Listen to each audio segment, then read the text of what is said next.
Materi, analisis keuangan dan manajemen usaha. 1.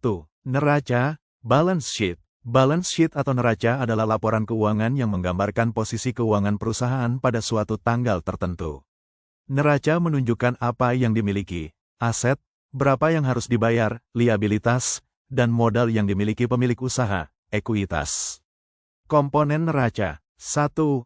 Aset, aktiva. Aset lancar dan aset tidak lancar. 2. Liabilitas, kewajian. Liabilitas jangka pendek dan liabilitas jangka panjang. 3. Ekuitas, modal. Modal pemilik dan laba ditahan. 2. Laporan laba rugi. Income statement. Laporan laba rugi adalah laporan yang menunjukkan pendapatan, biaya, dan laba atau rugi usaha dalam periode tertentu, bulanan, triwulan, tahunan. Format laba rugi sederhana. Pendapatan penjualan harga pokok penjualan, HPP, sama dengan laba kotor.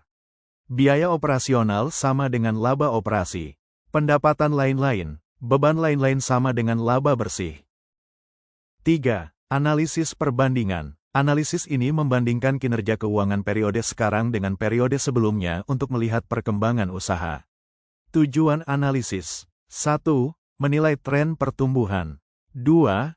Melihat efisiensi biaya. 3. Mengetahui kesehatan keuangan dari tahun ke tahun. 4.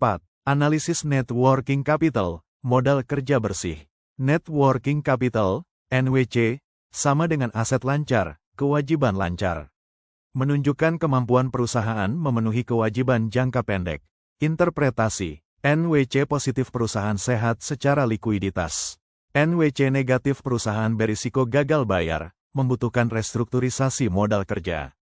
5. Analisis rasio keuangan. Digunakan untuk menilai kekuatan, risiko, dan performa usaha.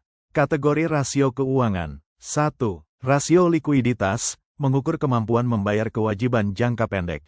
2. Rasio solvabilitas, menilai kemampuan memenuhi kewajiban jangka panjang. 3. Rasio profitabilitas, menilai kemampuan menghasilkan laba. 4. Rasio aktivitas, efisiensi penggunaan aset. 6. Analisis SWOT. Analisis SWOT digunakan untuk menilai posisi usaha dari faktor internal dan eksternal. 1. Kekuatan, produk berkualitas, biaya produksi rendah. 2. Kelemahan modal terbatas, tenaga kerja kurang terampil. 3. Peluang permintaan pasar meningkat, dukungan pemerintah. 4. Ancaman persaingan semakin ketat, fluktuasi harga bahan baku. Terima kasih atas perhatiannya dan semoga bermanfaat.